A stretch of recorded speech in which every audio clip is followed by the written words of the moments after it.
Horas, kita bertemu kembali dengan renungan harian Carpe Diem dari HKBP Persiapan Resort Bumi Anggrek Bekasi. Kita akan merenungkan firman Tuhan di hari ini, Kamis 13 Juni 2024. Kiranya di hari ini damai sejahtera Allah yang melampaui segala akal, memelihara hati dan pikiranmu di dalam Kristus Tuhan kita. Mari kita memulai perenungan firman Tuhan dengan menyanyikan buku yang di nomor 510, bait yang kedua dan yang ketiga.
Bagian firman Tuhan untuk menjadi renungan kita hari ini adalah yang tertulis dalam Lukas 15 ayat yang ke-7.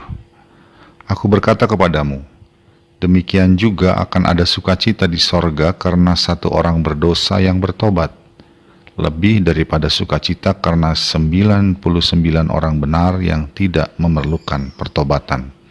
Demikianlah firman Tuhan.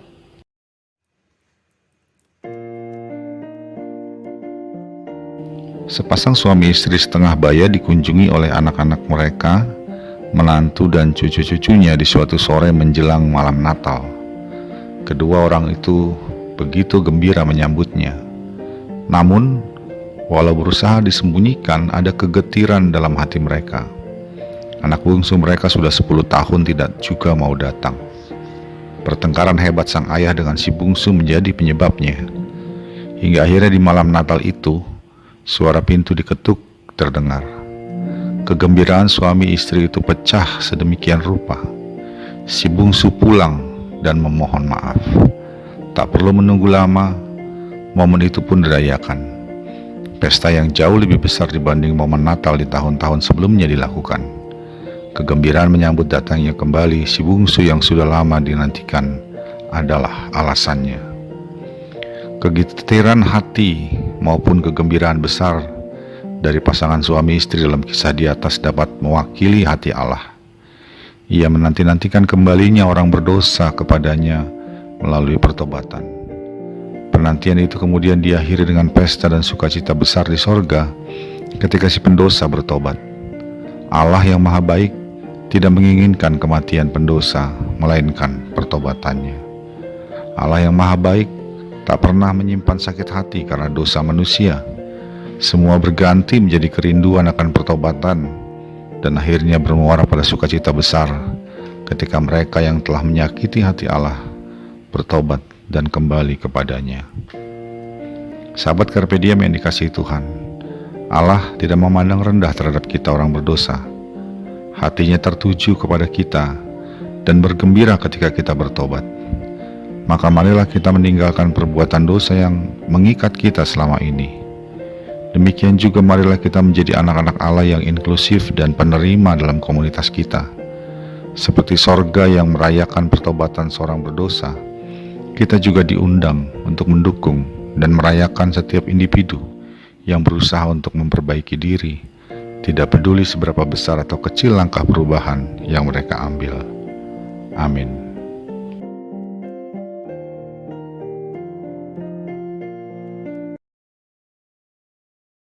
Marilah kita berdoa.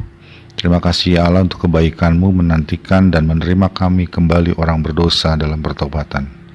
Kiranya Engkau juga menolong kami untuk menjadi orang-orang yang bergembira ketika sesama kami juga melakukan perubahan untuk menjadi lebih baik. Dalam Yesus Kristus kami berdoa. Amin. Kasih karunia dari Tuhan kita Yesus Kristus, anugerah dari Allah Bapa kita, dalam persekutuan dengan Roh Kudus menyertai engkau sekalian. Amin.